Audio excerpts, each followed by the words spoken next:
But get ready for this, because Travis Kelce has made some very weird lists. I'll turn them into lists, but I don't think I'm far off. So he's made some very strange lists, and one of those lists is going to be his worst nightmare. It's just starting to be his worst nightmare, and it has nothing to do with Taylor Swift. Let me start here. The first thing you have to know about Travis Kelce, he's a ridiculous player. Okay, I forget all my jokes. They're not jokes. All my statements about him being an airhead and he wears curtains and stuff like that. Forget that. He's a ridiculous player. He's been the best tight end in the NFL for easily the past 5 years. Football writers named him this year, and it's not even close, the best tight end in the game today, and that's saying a lot, but that's not even close. He had 110 catches and 12 touchdowns last year, but this thing should put it in perspective how great he is. He's a first ballot Hall of Famer. Okay, think about this.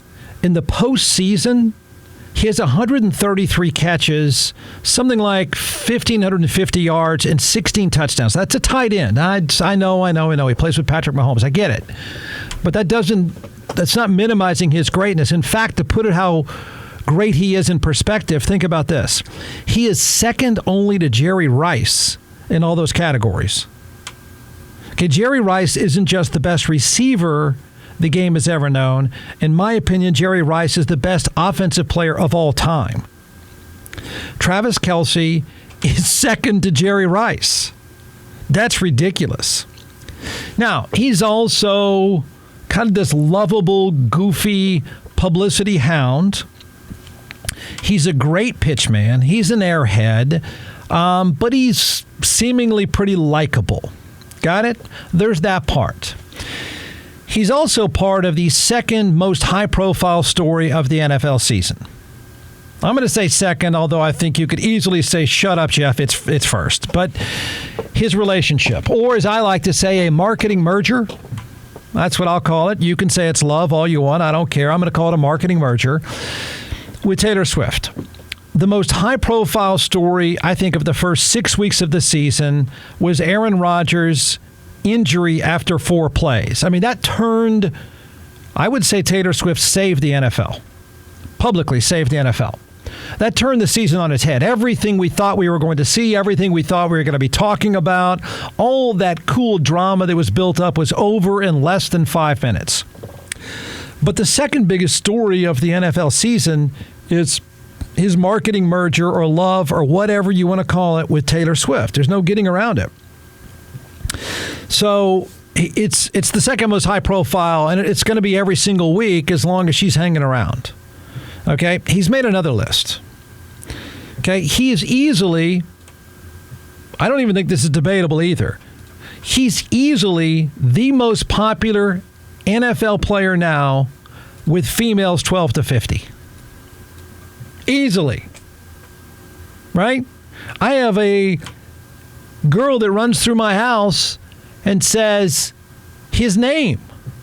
I promise you, it never would have been mentioned until just a few weeks ago. And now, granted, his name is only mentioned because the next comment is, where is she? I don't know. We're going to commercial. Okay, well, tell me when they show her.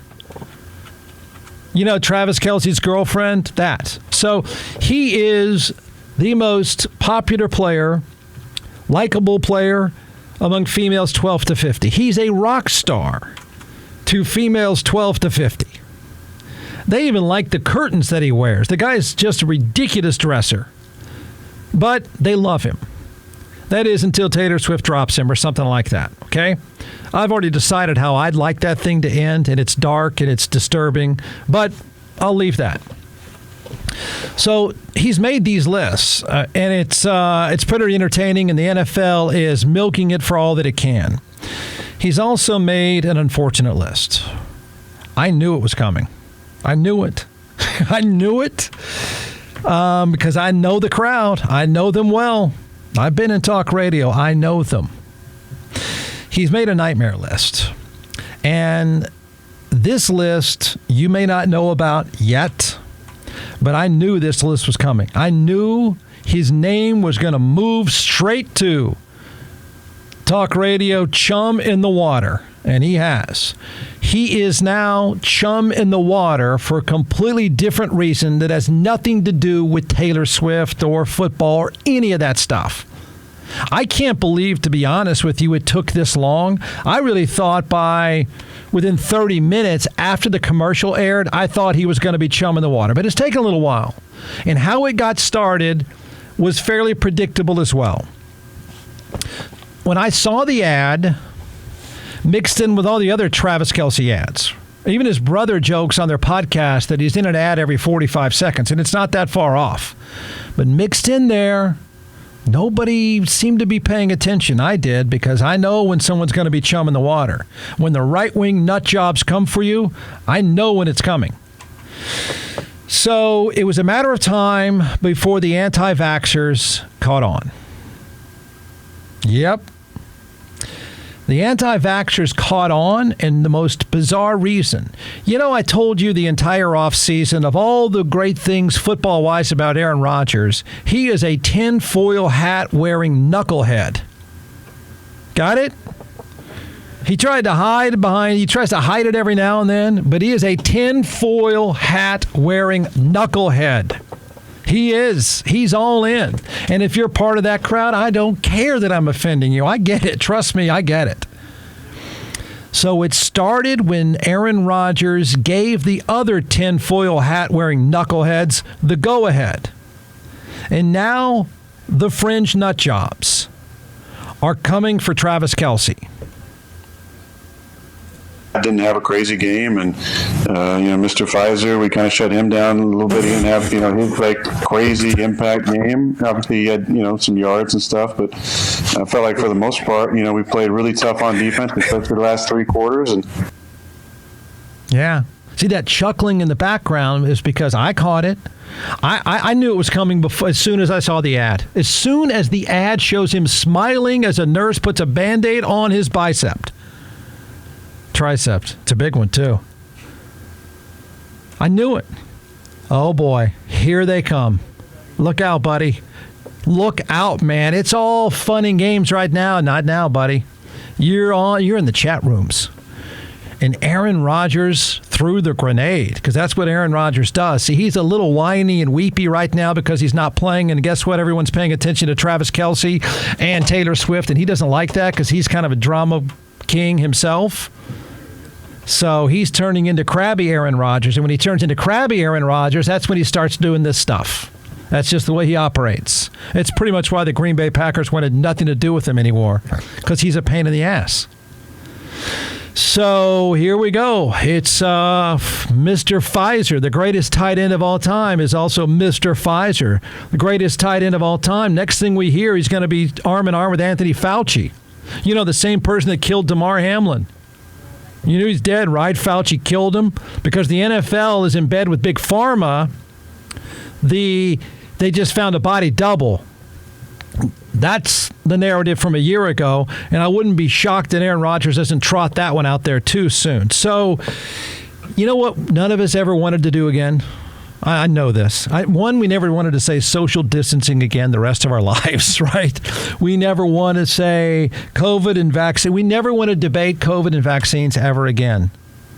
Yeah. Because of Travis Kelce. Here we go. So, arguing about the vax is the last thing any of us want to do, but here we go. The USA Today.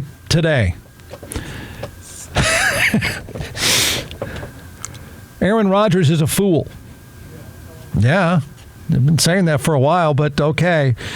When this week he called Kansas City tight end Travis Kelce Mr. Pfizer, he was again dressing himself in a clown suit with the floppy shoes and red nose, and yes, again, his words are potentially dangerous. Now, when we last left Aaron Rodgers, I know we're all caught up in the NFL season, all that stuff. It wasn't that long ago we left him, he was lying about the vaccine, right? Because that's just what he does. He is a jackass. That's why his employer wanted nothing to do with him anymore, because he's just a pain in the ass. Rodgers joins a loud and equally foolish right-wing chorus that has attacked Travis Kelce. Trust me, they're just getting started, okay? This is talk radio chum. That's what this is going to be. I can't wait to Mrs. Kelce, that's Taylor Swift, or Mr. Swift, or however they arrange that. What if she does an ad with the Pfizer vaccine?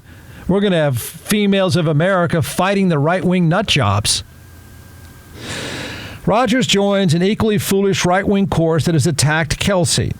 The attacks have been vicious and lacking in facts, and they do something else. They portray Kelce as someone who is spreading death when he's actually doing something to help save lives. Kelce and his mother, oh gosh, look out, Mom, Donna, launched a new campaign with Pfizer. You know, Pfizer and Fauci, along with the NFL, killed Damar Hamlin. You know that, right?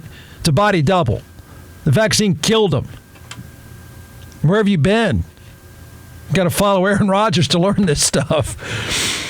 Encouraging people to get their flu shot along with the latest COVID-19 vaccination. His becoming an advocate for vaccine has caused him to also be a target for extremists. Here we go. Here's Turning Point founder Charlie Kirk. The great Charlie says, quote, I find it rather repulsive, to be perfectly honest, that a supposedly alpha male person like Travis Kelce is pushing a vaccine toward a demographic that doesn't need it. Who's this? This would be the great Leo Terrell on Fox News. What a shock there. I challenge Kansas City Chiefs tight end Travis Kelce to show me the medical evidence why he, at the age of 33, physically fit, needs a Pfizer's COVID vaccine shot. Travis, show me the medical evidence. Stop lying to the American people, end quote. Hey, genius Leo, it said so you won't kill my dad. Got it? And so somebody doesn't kill your dad or your grandmother or your immunocompromised sister. That's why, you jackass, you fool. It's the reason why I'd like you to keep your dog on a leash so it doesn't bite me. Fool. Leo. That's it. It's not about Travis Kelce dying or not. It's about Travis Kelce or you, Leo, not killing my dad. Thank you, Leo. Oh, Jeff, do we have to do this again? No, we don't. We're not going to do it again. I don't want to hear from you. Don't want to fight with you about it. But I just think it's important that as we watch the Travis Kelce narrative, as we watch this guy who is a full-on media... I'm not going to say it. I've been told several times to stop saying it. So I'm not going to call him a media whore. I'm going to say publicity hound. I don't like saying that as much, but I'll do it. In his quest to do that, and he's really good at it, and he makes money at it, and he's enjoying it. And this dude, there's not a camera he'll stay away from. He's a teenage girl. He is a homecoming queen wannabe, dressed up in an athletic body and the greatest tight end the game has ever known. So there's not an ad that he'll turn down. There's not a publicity stunt that he'll run away from. There's not a social media post that he will stay away from either. And now it's going to bite him. Now he and Ms. Swift are going to get hammered by the right-wing nuts. They're coming for him.